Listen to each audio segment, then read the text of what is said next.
What's up everybody, I'm Justin with AmericanMuscle.com, and this is going to be my detailed breakdown and install of the Viking Performance Crusader double adjustable rear shock, available for your 2005 to 2014 Mustang.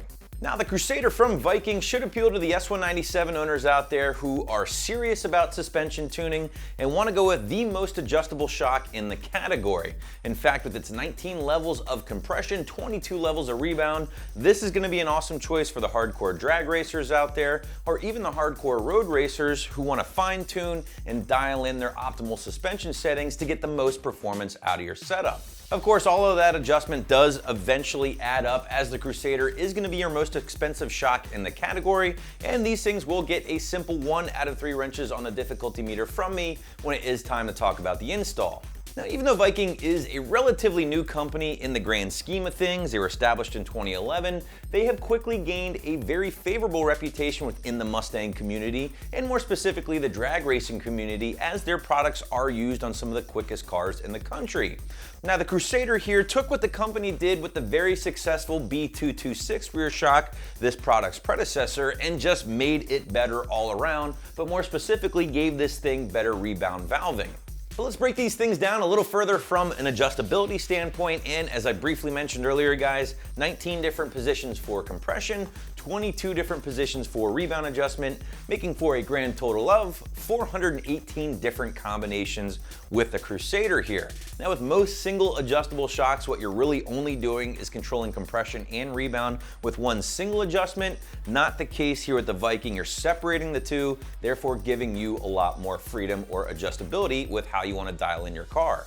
So by separating the two, the rebound and your compression here, you're just getting more levels adjustment, previously unseen with other shocks available currently in the category here on the site.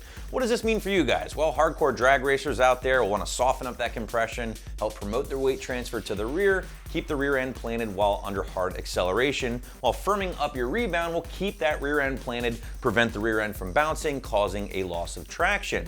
Now, of course, having a set of adjustable front struts will also help further increase your car's performance, dial in your suspension settings, but the rears are certainly going to play a major role. Now, my road racers, on the other hand, you guys are going to have a completely different mindset because you're not so much worried about the front to back weight transfer. It's more the side to side when you are pushing the car hard in turns. Now, luckily for everybody out there, Viking does include some recommended setup instructions for dialing in both your compression and your rebound right out of the box, depending on what kind of driving style you're going to be putting your car through. And this is awesome, right? Because go with what Viking tells you right out of the box, make some small tweaks as you see fit, and it's better than just guessing from the get-go. But now that you know what these things are capable of from an adjustment standpoint, let's break down the physical construction of the Crusader. And plain and simple, guys, you're looking at a very nice piece. Lightweight aluminum for the body with a clear anodized finish, which just means that these things are going to stay corrosion-free and looking good for years to come.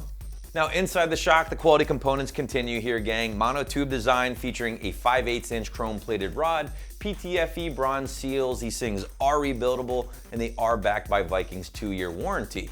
A couple of small details here, guys, before we get into the installation. First and foremost, they are sold individually, so if you want to outfit your S197 with a pair, just make sure to buy 2 when checking out. And last but not least, Viking does say you can use these things on lowered Mustangs up to a 2-inch drop to be exact. But now let's get into that installation as promised, and honestly, this one really isn't going to be all that bad, guys. If you've ever done rear shocks on your Mustang before, you know this is one of the easier modules ever tackled, so I'm going 1 out of 3 wrenches on the difficulty meter, maybe an hour or so from start to finish.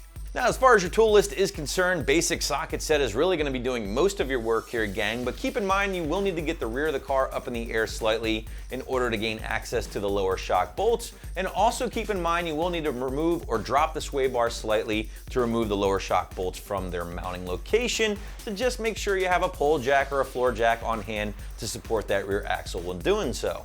Now, once you remove the two 15mm nuts in the trunk, you can move underneath the car and take care of all the work there. You will need to remove those 2 end links from the sway bar, allowing it to sag down, so just make sure you have your rear end supported when doing so. Once the sway bar is out of the way, remove the 2 15mm bolts from the lower shock mount and remove the shock from the car. Now you can install the Vikings in reverse order, tightening up the 15mm lower bolt, reinstall the sway bar end links and tighten those down, finish up your work in the trunk with the 2 15mm bolts there, and your installation is complete. So if you're serious about fine-tuning the suspension in your drag or road race S197, the Crusaders from Viking are going to provide you with the most levels of adjustment currently on the site, and you can grab them right here at AmericanMuscle.com.